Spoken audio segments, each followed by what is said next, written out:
Olá, eu sou a Brenda Menissal, esse é o Literalwave. Hoje nós vamos falar sobre a questão do infodumping, o que é, como evitar. Então fiquem para mais esse vídeo. Solta a vinheta, Bru!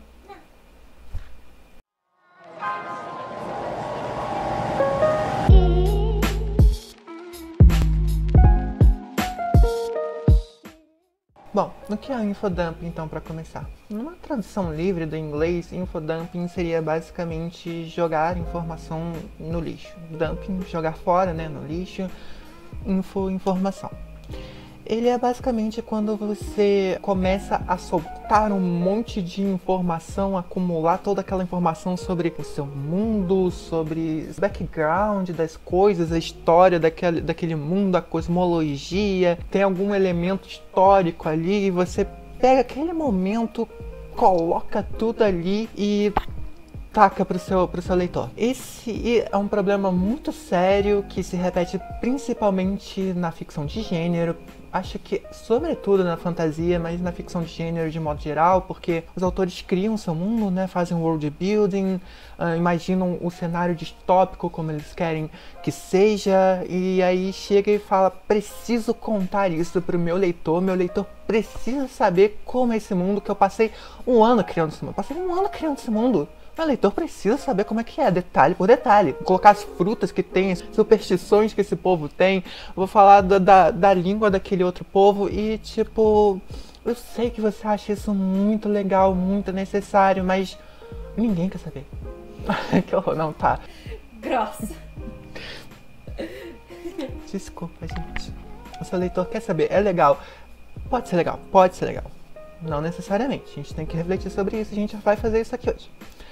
Pode ser legal, mas não nesse contexto de infodumping, não pegando toda essa informação, todo esse conteúdo denso e tacando para o seu leitor. Então o infodumping, ele pode ser percebido de duas maneiras diferentes dentro de uma história. Primeiro, quando você coloca isso na boca do seu narrador, ou seja, tá lá mesmo o narrador falando sobre o mundo, ele tá introduzindo aquela, geralmente no começo do livro que isso aparece, ele tá introduzindo aquele mundo, aquela história, e em vez de ir falar dos personagens, apresentar os protagonistas de uma forma que desenvolva a ação, a história, ele simplesmente começa a falar da cosmologia, do deus tal que criou, não sei, como eu disse, não é uma questão exclusiva da literatura fantástica, da literatura de gênero, é uma questão que aparece sim em outras escritas.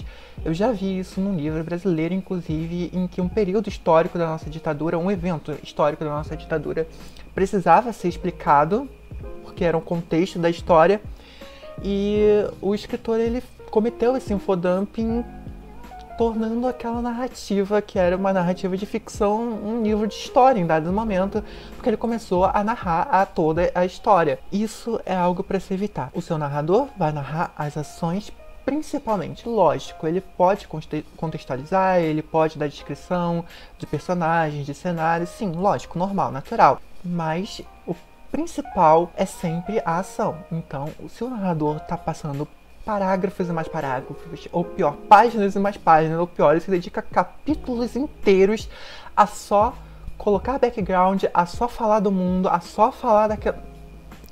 Estamos com um problema. E outra forma de colocar o infodumping na história bastante comum e que particularmente eu acho mais incômoda porque soa ainda mais inorgânica é quando você pega um personagem do seu livro e esse personagem conta tudo.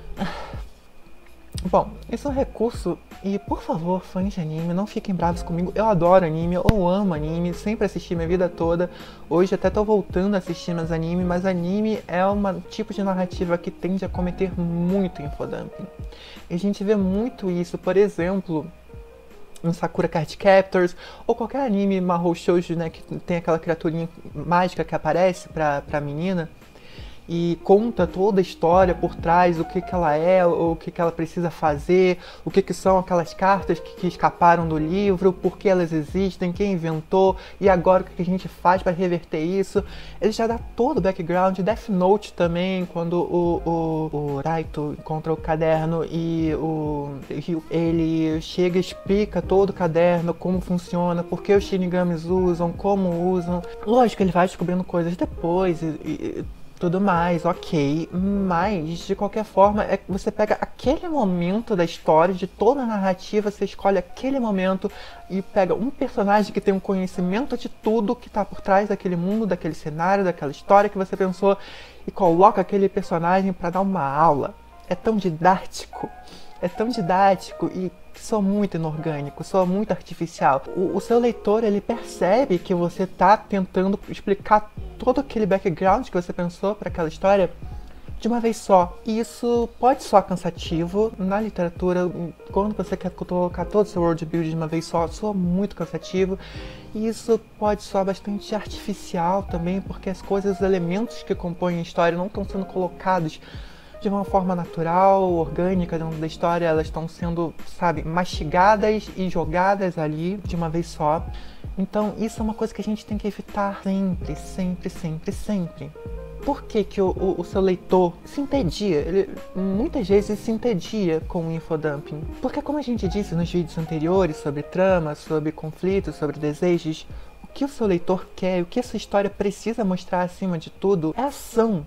História, narrativa é ação, reação e mudança, como a gente falou no outro vídeo. É uma cadeia de ações, reações e mudanças que vão crescendo, crescendo, crescendo, até formar toda aquela coisa que a gente chama de trama. Ou seja, o personagem precisa estar agindo, as forças opositoras precisam estar agindo, as coisas precisam entrar em conflito, em choque, a gente precisa ver evolução, mudança, dinamismo acontecendo. Em vez disso, o que a gente vê é um monte de informação por páginas e mais páginas, e isso impede, inclusive, do leitor simpatizar com seus personagens. Ele quer entrar naquele seu mundo, ele quer abrir as páginas do seu livro e encontrar personagens de quais ele, em primeiro lugar, precisa sentir empatia, precisa ser palpáveis para eles. E se você não faz isso, em vez de você colocar um personagem ali que vá despertar esse interesse do seu leitor, se você colocar um conflito que faça o seu leitor pensar, caramba, e agora como isso vai ser resolvido? E se seu personagem não se move com a intenção de resolver esse conflito, ele vai se entediar, porque ele tá lá para ver isso, e em vez de ver isso, ele tá vendo uma longa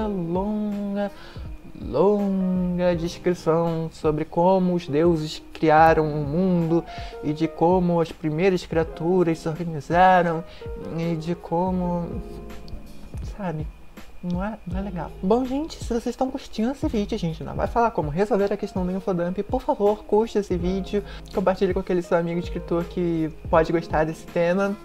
Toca o sininho para receber notificações dos nossos próximos vídeos. A gente vai estar postando sempre toda sexta-feira, mas é sempre bom deixar o sininho aí ativo, né? Porque às vezes a gente se esquece.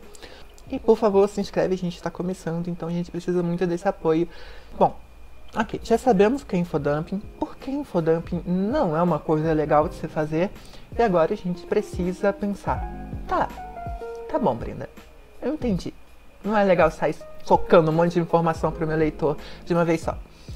Mas eu criei esse mundo e, tipo, alguns elementos que eu coloquei desse mundo, eles vão ser importantes para a narrativa. É importante, né, a gente saber como que o caderno funciona no Death Note. É fundamental, por exemplo.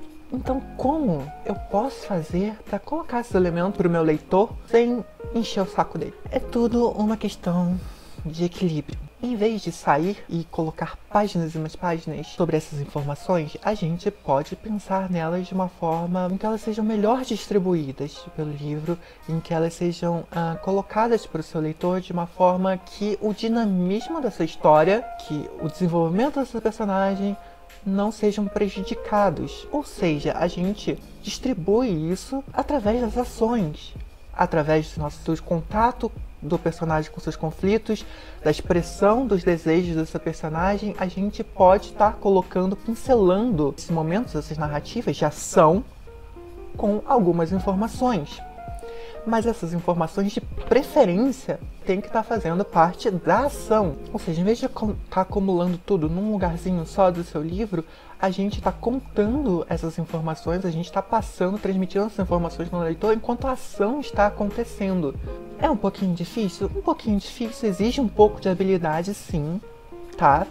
Mas é algo que é perfeitamente realizável e por isso eu aconselho vocês a pensar em todas as informações do seu mundo, da sua trama que você precisa transmitir para o seu leitor. E quando você estiver lá nos estágios iniciais da sua escrita, quando você estiver fazendo os resumos, quando você estiver fazendo sinopses, você pensar, preciso dar essa informação. Em que cena essa informação se casa? Em que momento essa informação pode ser dada através de uma ação? Através da atuação do personagem, através de um desafio que ele enfrenta, através de um conflito que está ali sendo criado. Então, você pensa em tudo que você precisa contar sobre o seu mundo, que você quer contar, que você acha que vai acrescentar, e procura elementos do que você já está colocando ali no seu resumo, na sua escaleta, e você vai colocando esses elementos, casando ele com as ações dos seus personagens. Assim você vai conseguir passar essas informações de um jeito que esteja bem distribuídas, ou seja, não vai estar tudo acumulado num lugar só, de um jeito que você não vai perder o dinamismo da história, você não vai perder as ações do seu personagem, o carisma do seu personagem que vai ser transmitido através, né, dele se desenvolvendo como pessoa ali naquele mundo. Você não vai perder nada, nenhum desses elementos que são os elementos verdadeiramente cruciais da sua história, e você também não vai estar perdendo as informações daquele mundo que você criou e que você precisa transmitir para o seu leitor. Ou seja, o que eu tô falando aqui pra vocês é basicamente aquela velha história do show, don't tell. Ou seja, mostre, não conte. Faça com que o seu mundo se mostre pro seu leitor. Faça com que aqueles elementos que você criou, que você pensou, se mostrem naturalmente pro seu leitor.